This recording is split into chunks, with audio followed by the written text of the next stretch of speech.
No domingo eu pude conversar um pouquinho com os amados sobre como despertar o poder da fé ou despertando o poder da fé.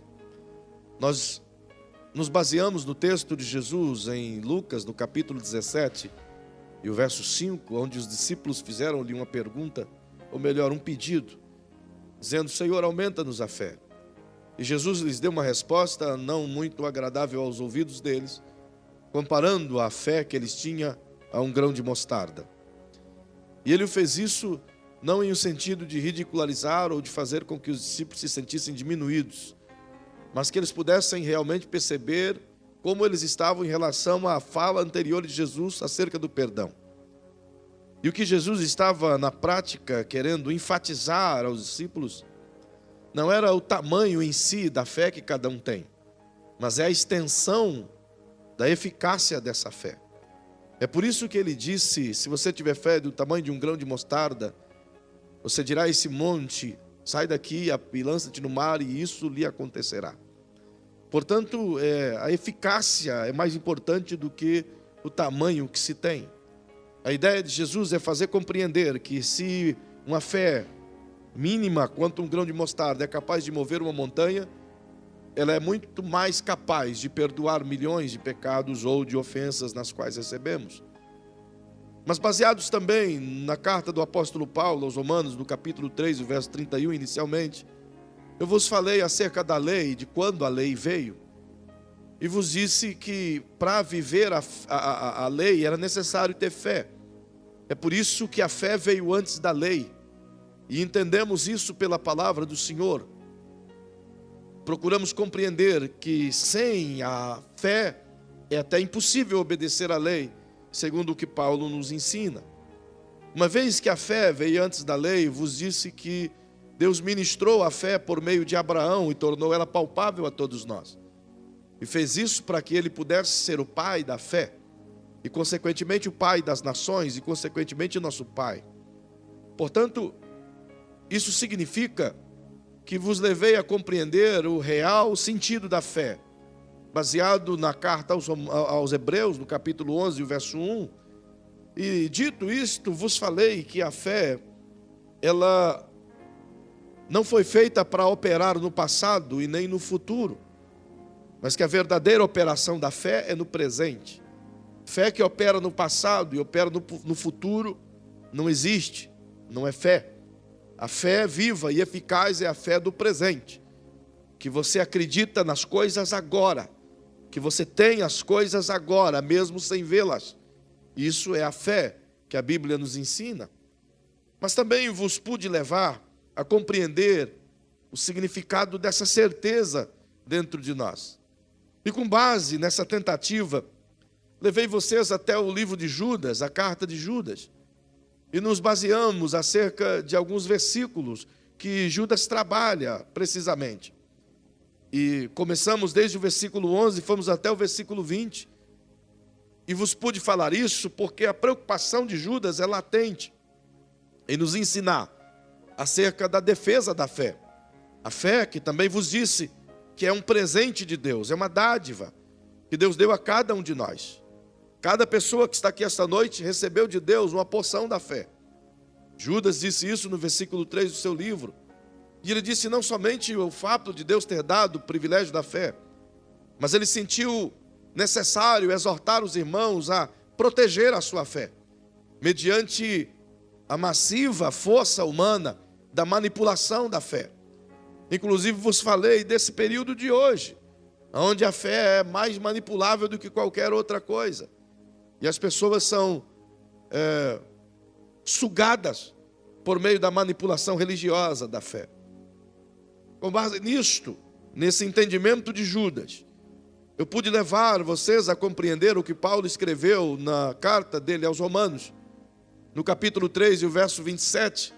Nós entendemos que a fé não é um sentimento, a fé não é uma atitude apenas, mas a fé é uma lei. Segundo a palavra de Paulo, ela sendo uma lei, nós estamos debaixo dessa lei e sujeitos a essa lei. Uma vez que vivemos debaixo de leis, vos pude dizer que estamos debaixo de leis de física, como leis de inércia, leis de gravidade e outras leis. Portanto, somos levados a viver sobre essas leis. Se não nos submetermos a elas, não podemos viver e fazer coisa alguma.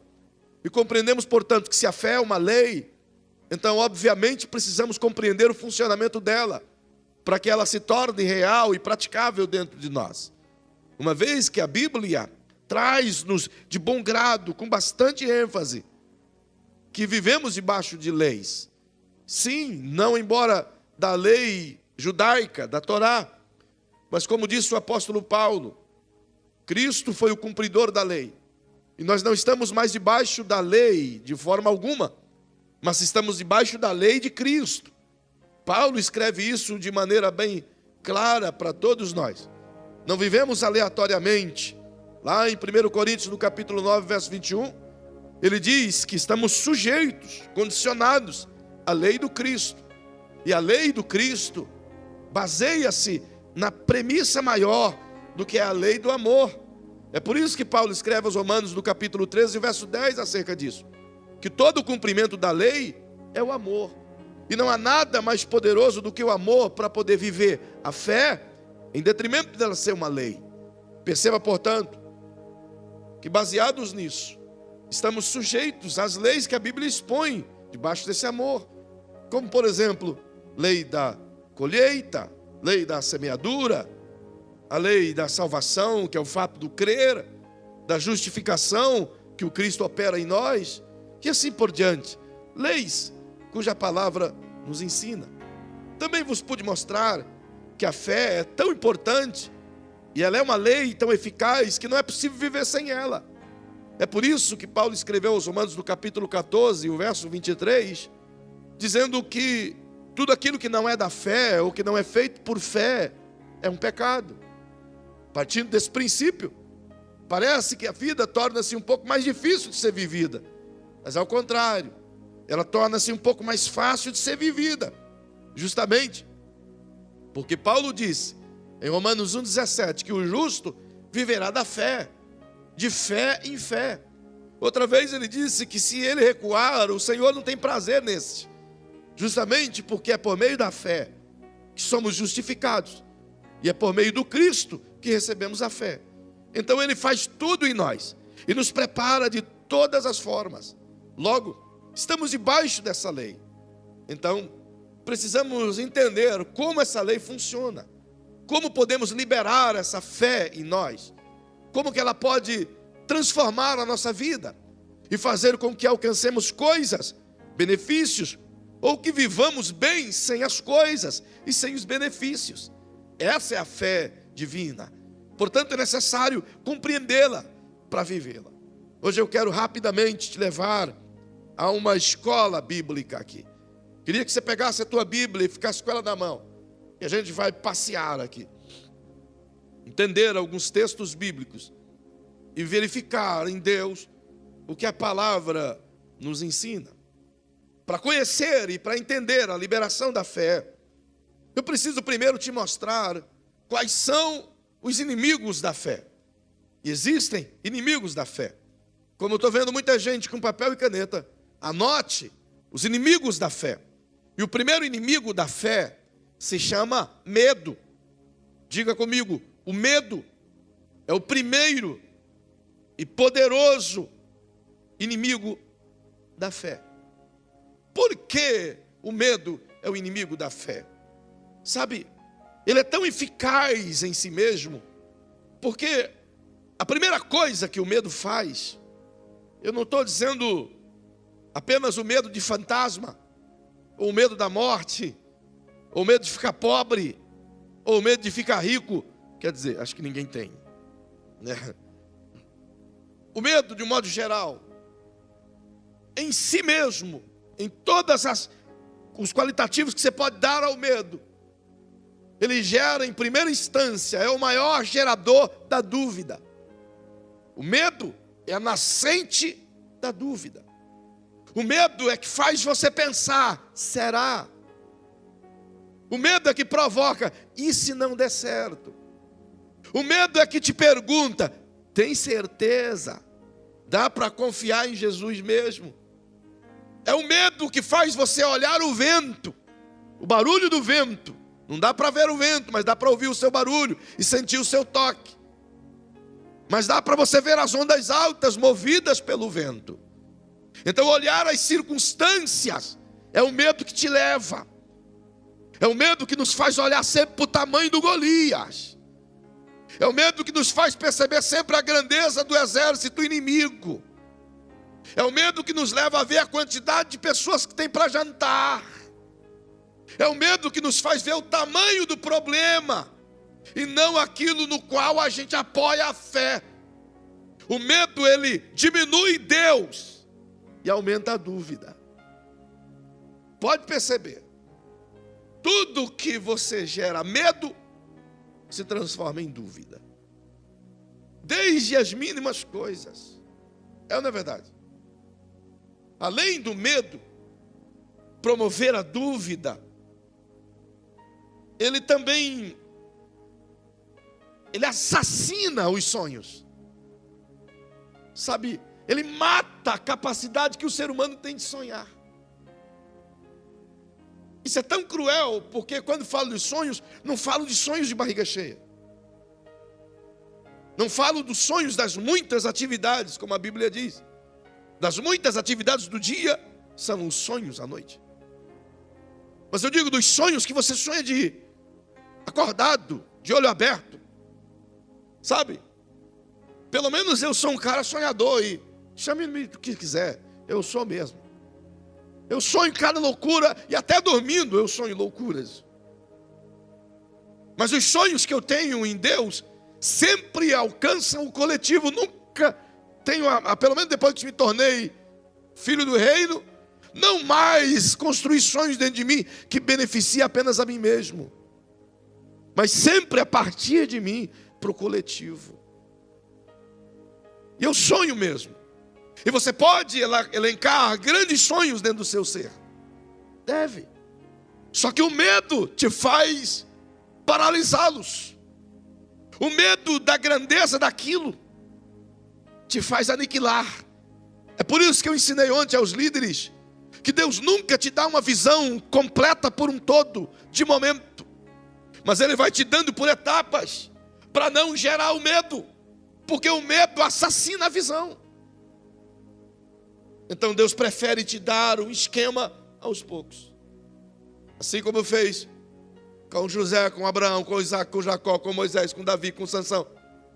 Aos poucos. Perceba que os sonhos não apenas paralisa, o medo não apenas paralisa os nossos sonhos, mas ele tem uma atividade ainda maior. Quando ele gera a dúvida, ele te rouba a capacidade de sonhar com aquilo que você ainda não tem. Então ele transforma os dois em mais e vira incredulidade. É o medo que te torna incrédulo. É o medo que nos faz temer de colocar os pés nas águas. Por que que os outros discípulos, os 11 que estavam no barco, não desceram no mar? Qual era a razão? Medo. Por que que fugiram do endemoniado gadareno? Medo. O medo nos impede de derrubar gigantes. Por que que Israel ficava do outro lado do riacho e quando o gigante dava um espirro, eles corriam? Medo. O medo gera incredulidade. É interessante. Mas há um texto bíblico, 1 João, no capítulo 4, versículo 18. João diz que o amor lança fora todo medo. Como que o amor pode lançar fora todo medo? Pergunte para quem está ao seu lado. Diga assim, mas como é que é isso? Como pode o amor lançar fora o medo? Se o amor não é um sentimento, amor é um mandamento. É algo recíproco, construído entre duas partes.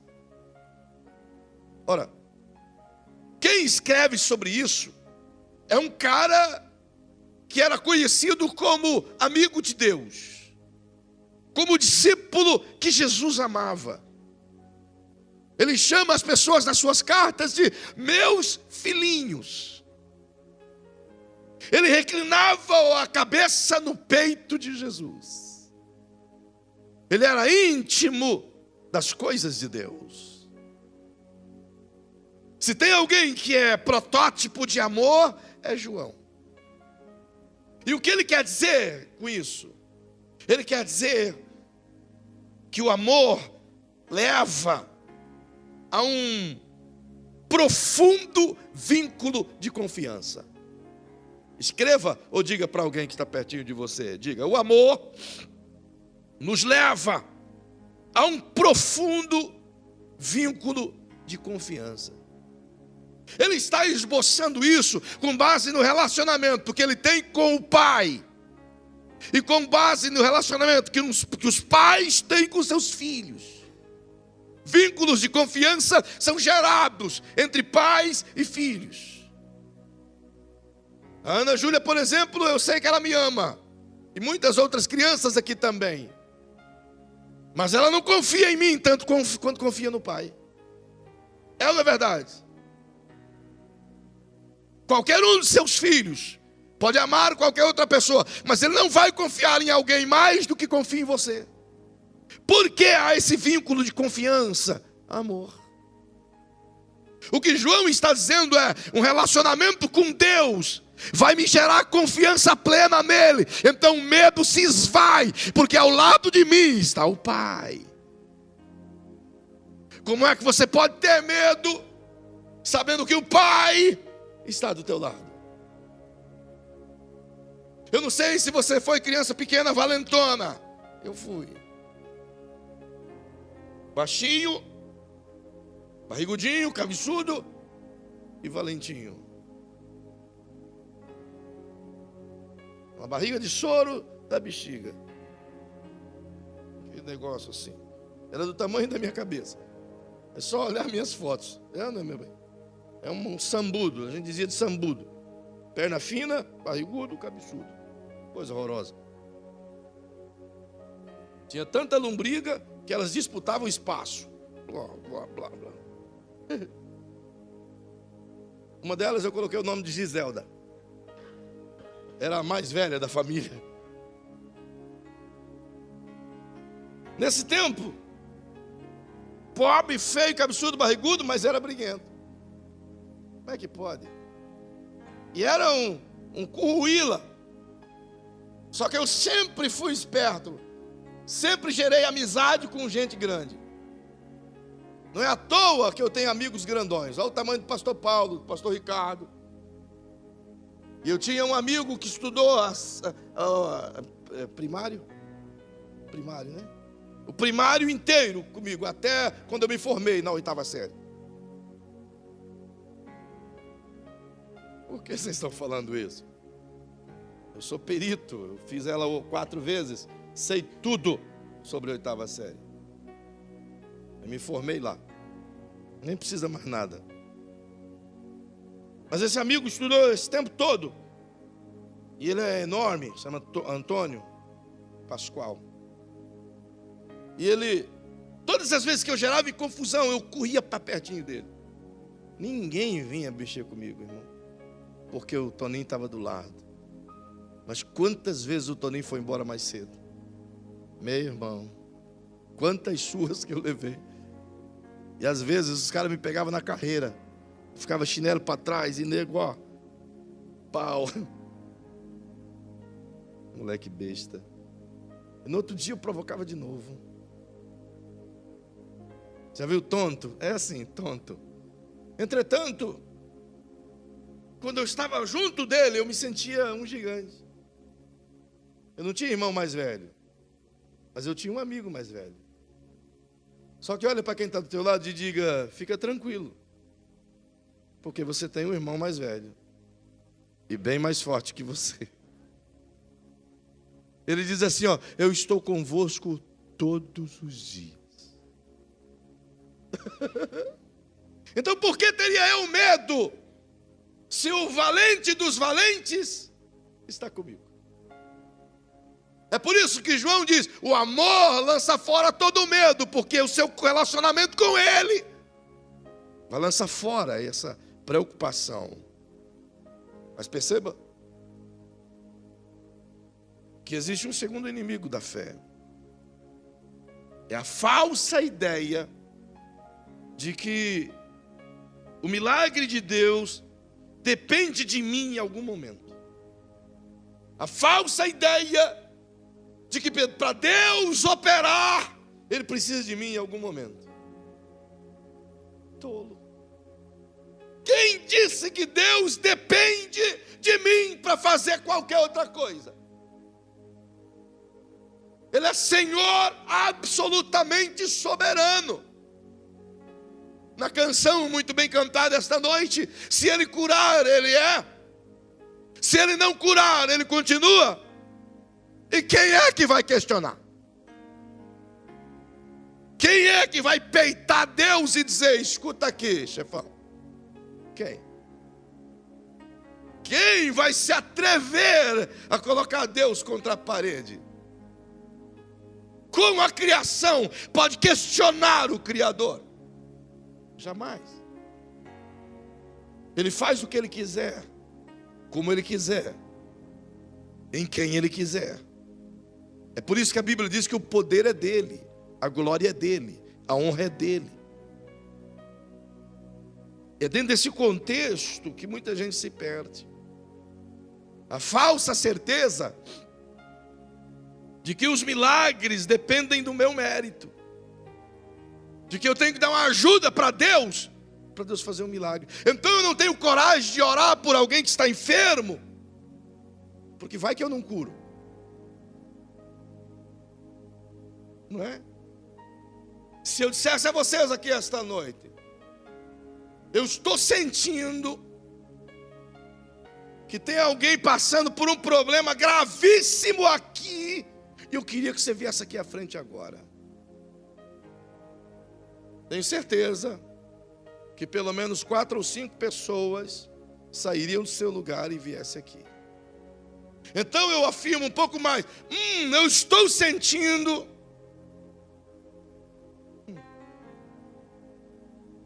que alguém está sofrendo dores agudas na coluna de tempo em tempo. E aumentar a quantidade. E se viesse toda essa gente, então eu iria te dizer, voltem para os seus lugares, porque sou eu que estou sentindo. Mas se Deus me dissesse, tem alguém assim, fazendo assim, sofrendo assim, e eu vou curá-lo agora, é diferente. Porque a gente acredita que podemos dar uma mão para Deus naquilo que Ele pode fazer. Então por isso a gente não tem tanta coragem de colocar a mão sobre um enfermo em grande dificuldade. Quando o cara está com a febre, a gente até que se anima. Mas quando o cara está meio morto, a gente já ora, Deus, faz a tua vontade. É ou não é verdade? Quando está com febre, a gente diz, Senhor, ora, tira essa febre, faz passar. Mas quando olha para o moribundo ao lado, Senhor, ali não dá. Faz como o Senhor quiser. Não é verdade?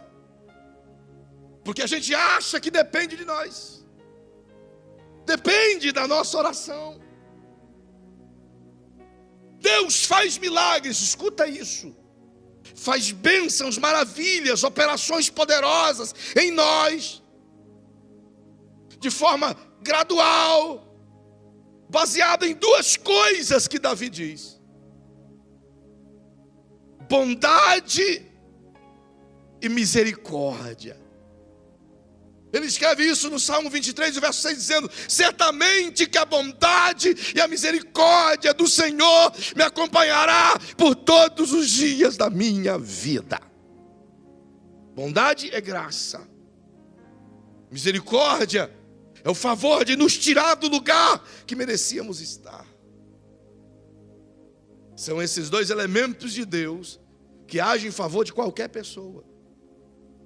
Então diga para quem está ao seu lado, esteja certo que os pares, a bondade e a misericórdia do Senhor já fora liberada sobre você.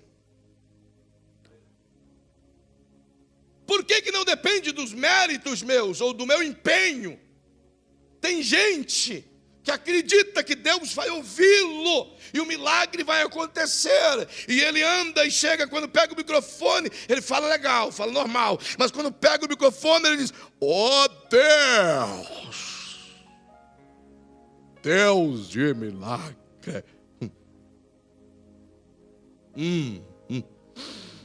Eita. É ou não é? A voz muda. Glória a Deus. Puxa vida. Como se Deus dependesse da performance humana, do impressionismo humano. Deus escuta mais um gemido do que uma palavra. É por isso que não depende de mim. Segundo, não depende de mim.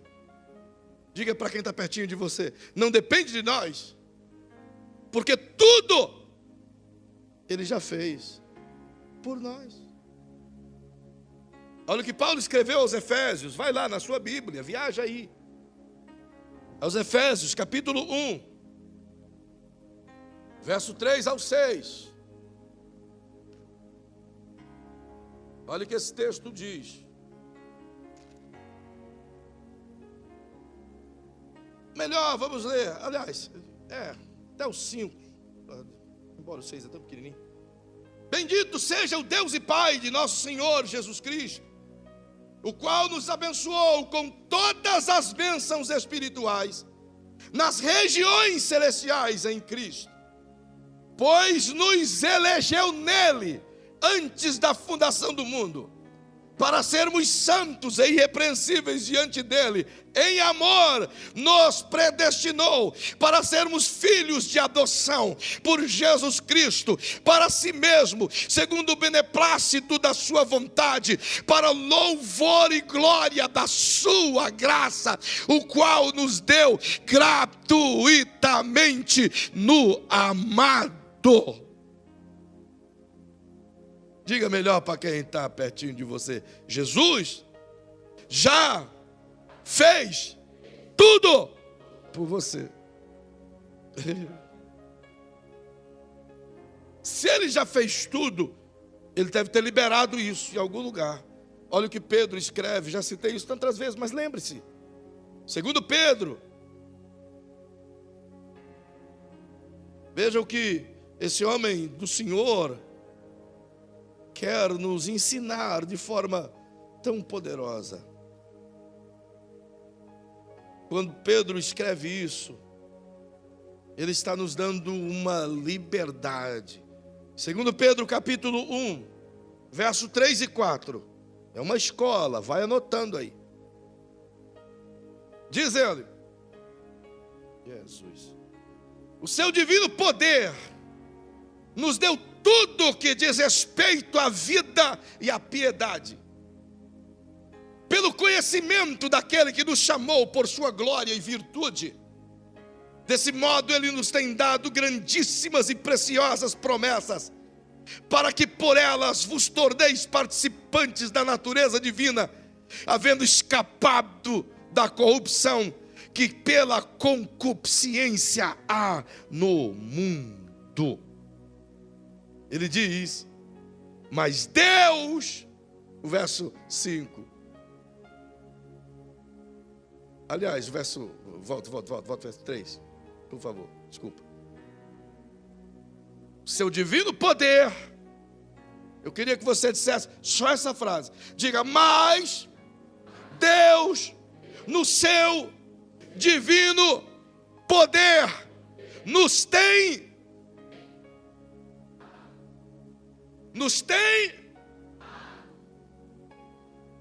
vem cá, Ele nos dará tudo.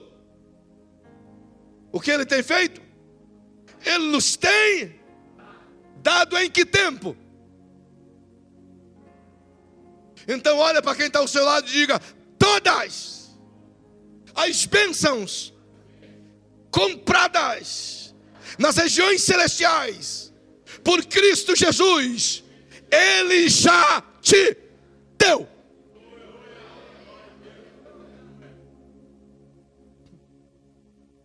Ele tem dado. Ele te deu. Meu Jesus de Nazaré. Eu acho que a notícia que eu acabei de te dar é que a gasolina vai aumentar, que o SUS vai fechar as portas e que o Maduro vai assumir o Brasil.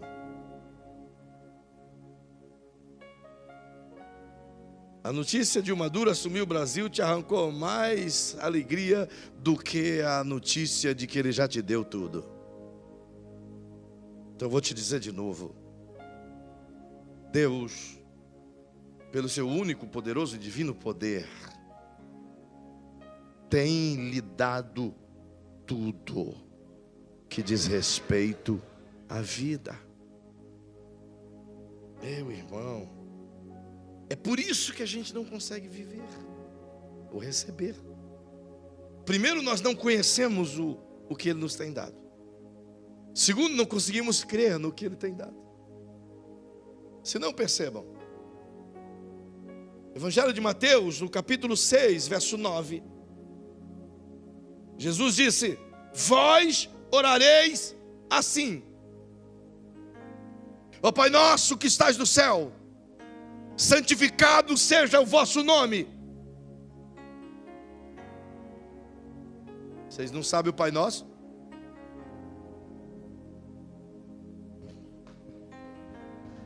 Pelo amor de Deus, direito.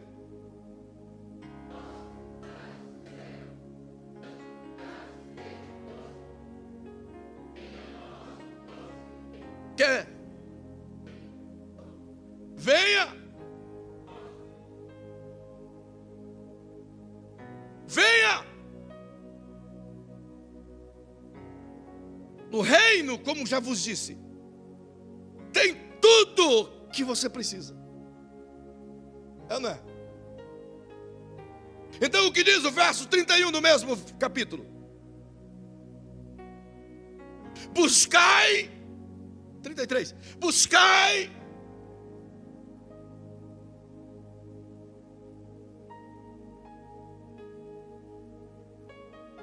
verso 9.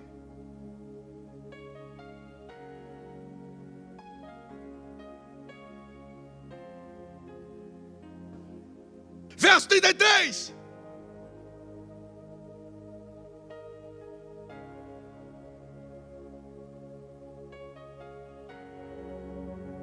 O reino diz: eu tenho tudo para você. E Jesus diz: tudo que você precisa o reino tem. Então buscai o reino primeiro. Por quê? Porque o reino já te deu tudo. Mas você não busca o reino. Você e eu buscam as coisas. Então não teremos tudo. Olha para quem está ao seu lado e diz: todas as vezes que você busca as coisas, o tudo não está ao seu alcance. Uau! Mas todas as vezes que você buscar o reino, o tudo das coisas estão ao seu alcance. Não é simples? É, bem verdade. Caminhe comigo por bondade. Se Jesus já fez tudo para nós, o seu reino possui tudo, e tudo que há no reino está à disposição daquele que crê. Então, Ele nos dá uma certeza absoluta que eu quero te ensinar agora. Como liberar a fé. Venha comigo aos Gálatas, capítulo 3. Vamos ler 20 versículos rapidamente. Gálatas, capítulo 3, verso 9, por favor.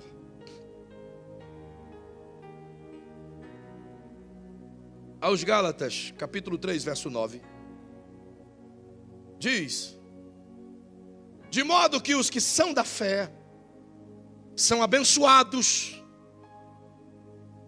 com o crente Abraão. Olha, Deixa aí, Santinha. De modo que os que são da fé serão. Coloca a mão no ombro de quem está ao seu lado e diga: o que você é?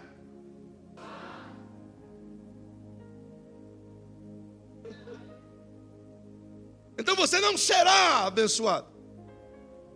Você é um abençoado. Então, vai acompanhando o que o Espírito do Senhor nos leva. Primeiro, eu vos ensinei que a fé dada a Abraão era necessária para viver a lei. E a lei não poderia trazer a fé, mas pela fé podia-se viver preceitos da lei, conforme Jesus viveu. E Deus fez com que a fé fosse dada a Abraão para que ele fosse o pai da fé. E consequentemente o pai de todos aqueles que pela fé se tornam filhos de Deus. Então vem comigo, por favor, lá no verso 29 de Gálatas 3. Olha o que diz o texto. Que coisa maravilhosa. E se sois de Cristo, então sois descendência de Abraão e herdeiros conforme a promessa. Uau! Como Jesus é maravilhoso, irmão do céu. Agora, corre na sua Bíblia aos Romanos, no capítulo 4, verso 16. Paulo disse que somos herdeiros da promessa de Abraão, porque somos filhos de Abraão pela fé. Então, repita comigo: eu sou filho de Abraão, porque eu criei em Cristo. Então, pela fé em Cristo, eu sou herdeiro, tanto quanto Abraão. Você concorda com isso? Aos Romanos capítulo 4, verso 16. Portanto, é pela fé, para que segundo a graça, a fim de que a promessa seja firme a toda a descendência, não somente a que é da lei, mas também a que é da fé que teve Abraão, o qual é pai de todos nós. Não é lindo isso? Então, você não pode sair daqui essa noite sem essa certeza. Você é herdeiro de uma promessa preciosa. E o que vem no contexto dessa promessa? Volta ao verso 13, por favor. Aos Romanos 4:13. Olha o que diz o verso 13. Porque não foi pela lei que veio a Abraão, ou a sua descendência, a promessa de que havia de ser herdeiro do mundo, mas da justiça pela fé. Herdeiro do quê? Herdeiro do quê? Deus diz a Abraão: você e sua descendência vão herdar esse mundo todo.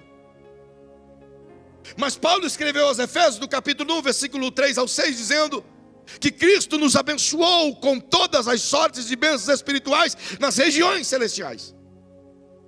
Nós somos espírito e recebemos a bênção em espírito, mas essa bênção em espírito, ela tem que se manifestar em carne, porque também somos carne. E assim como somos abençoados em espírito, nos dá Ele o direito de viver como filhos do reino nessa terra, na carne. Então, melhora isso dentro de você mesmo e diga: que legal. Eu sou, portanto, herdeiro de Deus, de todas as coisas belas que a vida dispõe nesse mundo. Há muitos anos atrás, na minha ignorância religiosa, eu condenava quem ia nas praias. Acredita? Verdade. Eu disse: isso é coisa do sapiroto, capiroto, satanás, satanego. Isso é coisa ruim. Vai não, o diabo está lá. Mas depois que eu me converti, eu entendi que a praia foi feita para os crentes, os ímpios que vai lá de intrometido. que as coisas boas deste mundo foram feitas para os filhos de Deus, mas os filhos de Deus não as vivem e não sabem vivê-las. É por isso que o reino veio para consertar isso, para te dar direito de viver as coisas de Deus, você como herdeiro dele. Vamos continuar apenas um versículo. Eu queria te passar pelo menos 34. Evangelho de Marcos, capítulo 11, verso 20, por favor. Diz assim: passando eles pela manhã, viram que a figueira tinha secado desde as raízes. Pedro lembrou-se e disse a Jesus: mestre, olha, a figueira que tu amaldiçoou ontem se secou. Ao que Jesus respondeu: tendes fé em Deus.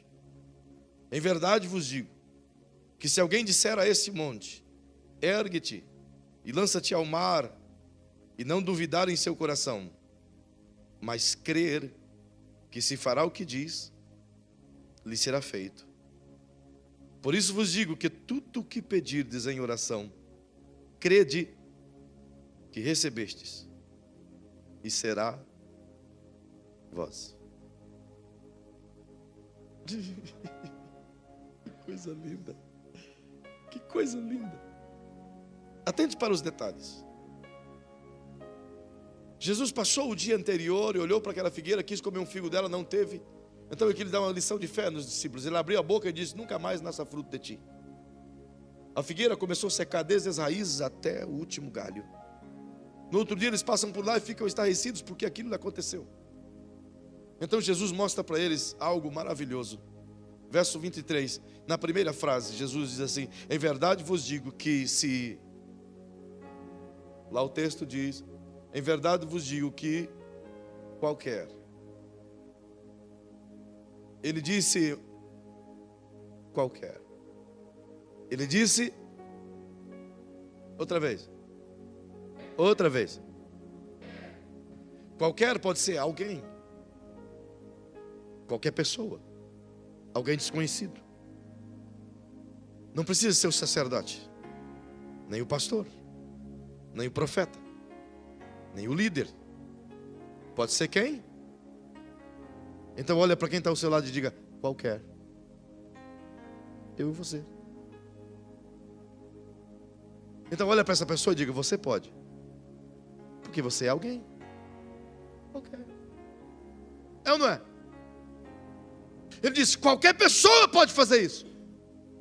Como, Senhor, qualquer pessoa pode fazer isso? Primeiro, como? A resposta é simples. Creia em seu coração. Primeiro, creia em seu coração.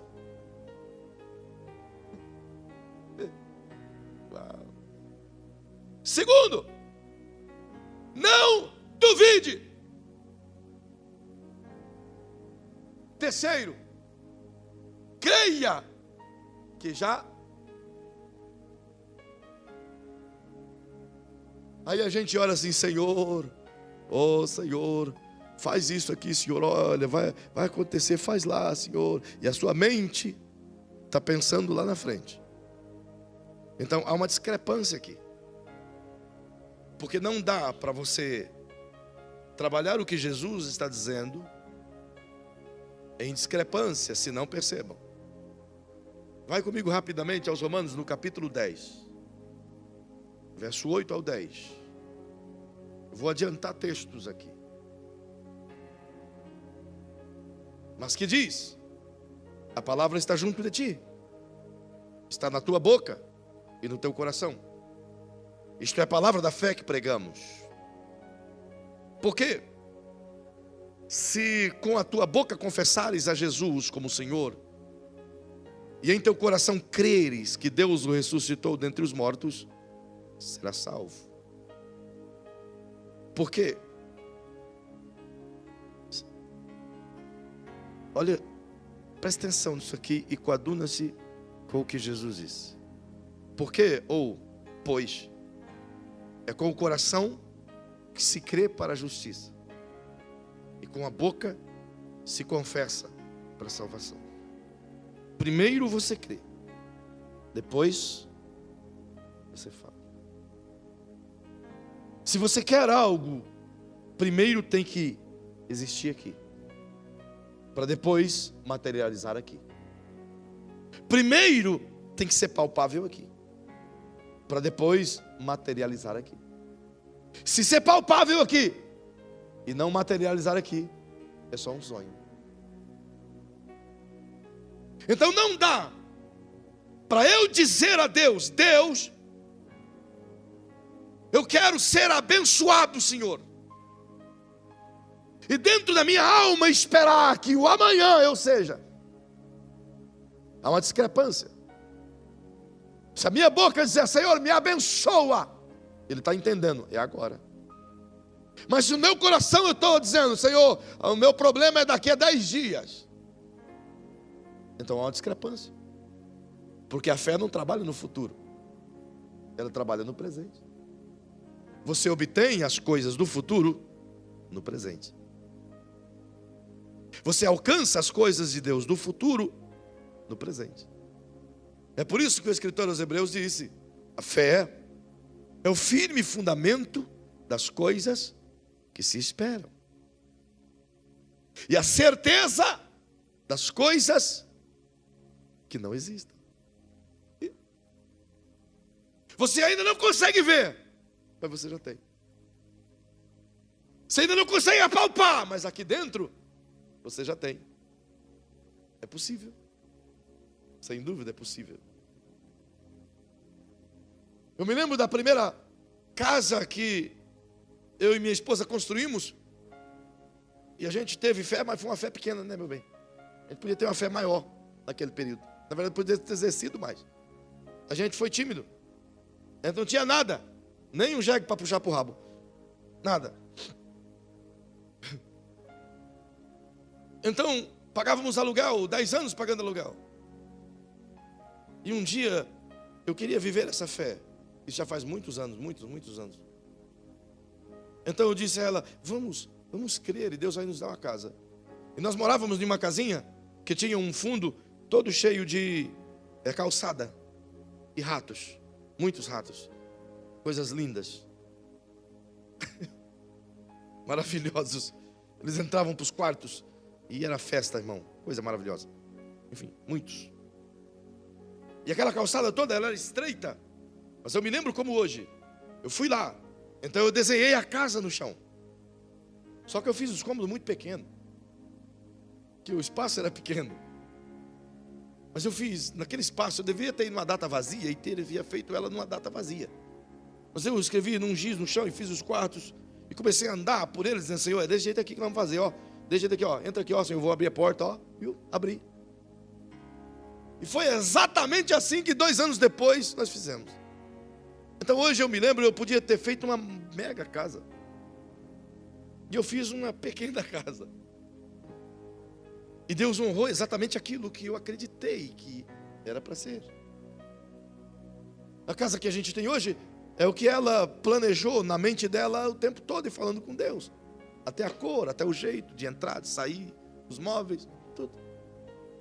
Porque a fé te faz crescer e ter aqui primeiro, para depois você liberar.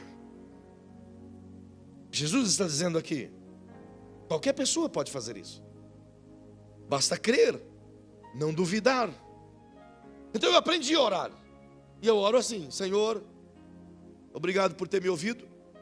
Obrigado por ter me dado. Às vezes eu não recebo. E daí? Mas a maioria das vezes eu recebo. Nem sempre aquilo que Ele quer me dar é para aquele dia. Mas a maioria das coisas em que meu coração agasalha a fé, aquele dia eu recebo. Então, viver de fé em fé é todos os dias você experimentar no Senhor algo novo, de fé em fé. Imagina você com um revólver na mão. Um revólver sem as cápsulas não serve para nada, não é verdade? Então você pega um revólver na mão, ou melhor, vou usar um revólver, vou usar um estilingue, tá bom? O estilingue é legal. Então você pega um estilingue, e se você tiver com o estilingue na mão, sem as pedrinhas, não serve para nada. Mas se você tiver um estilingue e as pedrinhas, e você colocá-la ali, e só colocá-la, também não serve para nada. Mas se você esticar e soltar a pedra, então tem o efeito. A fé é exatamente assim. Você tem um estilingue no seu coração, você coloca a pedrinha dentro dele, mas a tua boca é que lança. É a tua boca é que lança. Deus vai honrar aquilo que a tua fé gerou no teu coração e que a tua boca liberou. Isso é fé. É você falar aquilo que o teu coração creu e recebeu. Não é você repetir. Hoje em dia as pessoas têm entendido que fé é uma fórmula. Então começam a dizer: eu tenho um carro novo, eu tenho um carro novo, eu tenho um carro novo, eu tenho um carro novo, eu tenho um carro novo, eu tenho um carro novo, eu tenho um carro novo. Não, isso não é fé, isso é fórmula. Nunca vai acontecer. Fé é você crer aqui dentro de si: eu já tenho. Acabou. Descansa, porque ele vai vir. Isso é fé. Eu não encho as paciências de Deus todos os dias acerca de alguma coisa. Sabe como eu aprendi a orar?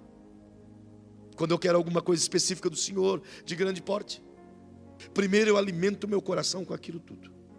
Quando eu tiver a certeza aqui dentro de que aquilo é o que quero, eu nunca me apresento a Deus com dúvida: será que é isso, Senhor? Ah, não queria desse jeito não. Eu apresento a Ele quando eu tenho certeza de que aquilo que eu quero, daquela cor, daquele jeito, daquele modo. Porque Deus não trabalha na dúvida. Se você tem dúvida, por que Deus vai te mandar escolher? Deus não é um vendedor de loja que coloca 10 camisas para você escolher uma. Deus: eu quero uma camisa. Ele vai te saber: tá, e daí? Tem 20 cores. Tem slim fit, que fica você magrinho. Tem fit. Tem né? Enfim. Tem. Então é específico. A fé não trabalha na superficialidade. E a fé também não trabalha na nuvem. A fé trabalha na certeza. É na certeza. Tem uma irmãzinha aqui que está grávida. Ela tem certeza que está grávida. Por quê? Porque o bebê está lá dentro. Ela sabe que está lá. Ela viu. Ela o sente. Mas e quando estava nos primeiros meses? Ela também sentia. Ela sabia que estava lá. Não viu ainda, mas está lá. Não sabe se é menino ou menina, mas está lá. Ela sabe que está lá. É na verdade. É a fé, trabalhando no mesmo molde. Você não vê, mas sabe que está lá. Que pena que eu tenho que parar agora. Ainda falta um monte de coisa para te dar, mas eu continuo outro dia. Tá bem? Mas eu quero terminar tentando te fazer compreender que às vezes você vai falar a Deus coisas que o teu coração ainda não creu. E eu tenho certeza que já aconteceu com você. Você expõe para Deus: Senhor, eu preciso disso. Mas lá no teu coração você ainda não creu que é possível. Não é verdade? Você pede: Senhor, eu preciso dessa bênção aqui, mas eu sei que é difícil, Senhor. Já aconteceu isso com você? Mesmo que você não diz: Senhor, eu preciso tanto dessa bênção, aí lá na tua alma você pensa: ó Senhor, eu sei que é muito difícil, está difícil. Então, nesse momento, você já anulou a tua fé. Onde há dúvida, a fé não opera. É interessante isso. Eu preciso deixar um último versículo e você vai orar comigo. Aos Romanos, no capítulo 4, verso 20 e verso 21.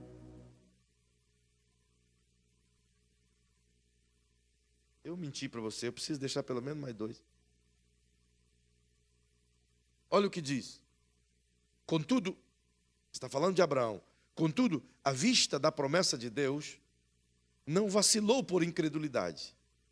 Antes, foi fortalecido na fé, dando glória a Deus. Verso 21. E estando certíssimo de que o Deus que tinha prometido também era poderoso para o fazer. Pergunte para quem está ao seu lado, ele te prometeu alguma coisa? Irmão, eu sou crente. Ainda que ele não tenha te dito nada acerca de palavras proféticas como um vaso profético, mas há na Bíblia 8.373 promessas a quem crê. Das 8.373 promessas, 357 são relativas à vinda de Jesus. Mas todas as outras estão expostas para aquele que crê. Então, eu sou crente, porque eu sou filho de Abraão, o pai da fé. Eu criei no Cristo. E todas as 8.100 e poucas promessas que Deus deu a Abraão, e a descendência dele, vem também a mim. Então eu posso crer nelas. E como é que eu vou conseguir isso de Deus? Para terminar, fique em pé e pergunta para quem está ao seu lado: como é que eu consigo ter uma promessa de Deus? Ai, eu preciso te dar mais um texto.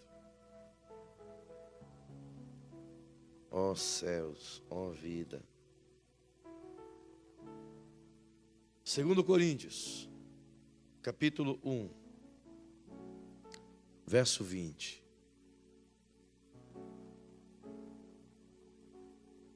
Olha o que diz a palavra. Porque tantas quantas são as promessas de Deus, tem nele o sim, e por ele o amém. Você não entendeu, né? Eu vou dizer de novo, de modo gentil. Pois tantas quantas forem as promessas de Deus, tem nele. Sabe o que ele está dizendo? De todas as 8.000 promessas que estão à tua disposição, tem. Não, você não crê. De todas as promessas de Deus, das mais de 8.000 dele a teu respeito, tem nele. E por ele, sabe o que quer dizer? Assim seja. Eu já terminei. Já concluí. É tua. Recebe. Viva elas. Recebe. Eu me lembro quando éramos pequenos obreiros, missionários no interior do Paraná, eu e minha esposa. Está quase tão magrinha quanto aquele tempo, né, meu bem? Só que ela era mais magrinha ainda. Bem cambito. Mas era linda. Como ela é. Sofrendo conosco. Mas nunca abriu a boca para reclamar nada. Eu me lembro que nós pastoreávamos, ou pelo menos começamos uma igreja num lugar horroroso. Uma casa horrorosa, um lugar, um povo horroroso. Chegou mais gente horrorosa. Enfim. Mas certo dia, a gente precisava fazer madeira e comida para nós. E não tinha gás. Acabou o gás. E já tinha acabado, fazia dia, né? Eu já tinha torcido o bujão, coloquei ele de ponta cabeça, saiu o caldinho, sabe? E fizemos de tudo isso. Então eu não tinha dinheiro. E mesmo que tivesse dinheiro, a venda que tinha nesse lugar, o mercadinho, não vendia para nós os crentes. Nem que fosse uma bala, não vendia. Então nós tínhamos que andar 9 quilômetros para buscar as coisas. E tudo que a gente ganhava era macarrão e arroz parborizado. Até hoje a gente não come arroz parborizado. Mas depois de não ter mais como acender, nem vela, nem nada, então ela diz: amor, e agora? O que vamos fazer? Eu disse: ora, o que fazer? Então a minha alma se lembrou de Deus. E eu disse, vamos falar com o Pai. Então eu virei o bujão na posição normal e coloquei as minhas mãos sobre ele. Eu disse, Pai, o Senhor multiplicou pães e peixes. E o Senhor é o Deus que chama à existência as coisas que ainda não existem, como se já existissem.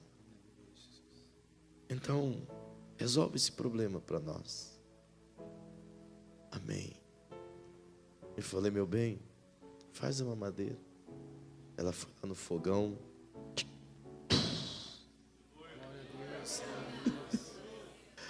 Durou 17 dias.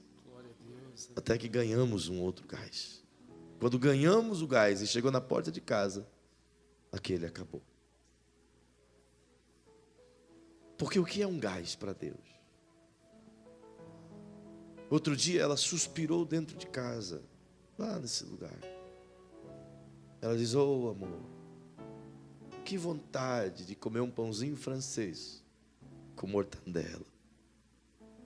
Lembra? Eu disse, meu bem, fala com teu pai. E ela nem falou, mas ele escutou. 5 minutos. Alguém bateu na porta e disse, olha, eu comprei, estava em casa, lembrei de vocês e vim trazer um pãozinho com mortandela para a missionária. Aleluia. Sabe por quê? Creia que já existe. E Ele vai colocar na tua mão tudo o que você precisa. Ele não vai fazer você ter para sobejar e jogar fora e humilhar. Ele vai colocar o que você precisa. Fé é confiar que Ele vai cuidar de você nos detalhes que você precisa. Isso é fé. Então, ao sair daqui hoje, não saia dizendo, Senhor, me abençoe. Saia dizendo, Senhor, obrigado por ter me abençoado. Saia dizendo, obrigado por ter aumentado as minhas vendas. Obrigado por ter promovido o meu negócio. Obrigado por ter me dado uma promoção. Obrigado por ter me dado um novo emprego. Obrigado por ter melhorado as minhas finanças. Obrigado por minha renda. Obrigado pela minha vida financeira equilibrada. Mas você pode estar lá na lona e alguém vai te chamar de louco. Mas ele não entende a fé. A fé traz à existência as coisas que ainda não existem, como se já existissem. Você crê nisso? Eu quero orar com vocês aqui esta noite. Mas pela fé. Como tem bastante gente, eu não vou ser hipócrita de dar oportunidade a alguns e não a outros. Mas eu quero dar oportunidade a você. Eu queria que você mudasse o seu coração esta noite. Feche seus olhinhos, por favor. Se você olhar aí dentro, você vai ver que existe muita dúvida. Quantas vezes você tem duvidado do Senhor, não é? Quantas vezes Ele tem te falado coisas, tem te dado impressões de coisas maravilhosas, e você tem duvidado dEle, da capacidade que Ele tem de te dar. Pode duvidar de você, mas não duvide dEle. Ele é capaz de mover céus e terra ao seu favor. Esse problema que você está carregando não é mais teu, já foi resolvido. Essa enfermidade, você não a tem, já foi curada. Então elimine a dúvida agora. Peça perdão a Ele por ter duvidado do que Ele te deu. Peça perdão. E libere a fé. Não tenha medo de falar o que o seu coração creu. Libere a fé. Viva pela fé. Paizinho, no nome de Jesus, Eu oro com a tua igreja e pela tua igreja. Eu oro pela fé, Senhor. Pela fé em Ti, pela fé na Tua palavra. Sabedor de que todas as coisas o Senhor já nos deu. Foi o Senhor que nos deu. E por isso não depende de mim, nem do mérito, nem do meu esforço. Basta apenas eu acreditar que o Senhor já me deu. Então, Paizinho, eu peço que remova o medo de dentro de muita gente aqui. Remova, Senhor, a incredulidade, a dúvida. Ajude essas pessoas. Faz ela entender que se crer no coração e liberar a palavra, o poder da fé é capaz de fazer coisas aparecer e outras desaparecer. É por isso que pela fé eu libero essa palavra agora, Senhor. Que processos que estão emperrados na mão de pessoas na justiça sejam agora desemperrados. Que portas que estão trancadas, cadeias, prisões, algemas que estão cerradas na injustiça, que sejam abertas agora em nome de Jesus. Que corpos que estão sofrendo com dores de câncer, de tumores, de dores nos ossos, de pedras nos rins, de cegueira, de fígado machucado, dolorido, de pulmões inflamados, de ossos enfraquecidos, pelo poder do nome de Jesus, e é no nome dele que declaro, Senhor, que todos esses órgãos citados estão curados, em nome de Jesus. Que esses olhos que têm tido problema de ver direito, se abram e vejam claro como um dia. Que esse ouvido que tem sentido a ausência do som, que se abra e a partir de agora ouça em nome de Jesus. Que os negócios que estão trancados sejam agora abençoados em nome de Jesus. Que famílias inteiras sejam salvas agora em nome de Jesus. Eu te agradeço pelos filhos que voltam para a tua casa. Te agradeço pelos desviados que deixam de ser desviados e retornam para o contexto da membresia da tua casa. Eu te agradeço pelo terreno que nos deu. Eu te agradeço pela construção que nos deu. Eu te agradeço pelo Instituto Crescer e as crianças que já estão formadas. Eu te agradeço, Senhor, pelos muitos apoiadores da missão. Eu te agradeço pelos países que já alcançamos, em o nome de Jesus. Eu te agradeço, porque sei que estás aqui, Pai, e está fazendo mais abundantemente do que aquilo que pedimos ou pensamos. Te louvo pelo poder da palavra e pela fé. Lhe honro pelos milagres e pelas bênçãos. Em o nome de Jesus, declare comigo ao som dessa canção que termina esse culto. Abre a sua santa boca em Cristo e diga assim: no nome de Jesus, eu me sinto um vencedor, pois eu sou abençoado em Cristo Jesus, em todas as áreas da minha vida. Eu estou abençoado em Deus.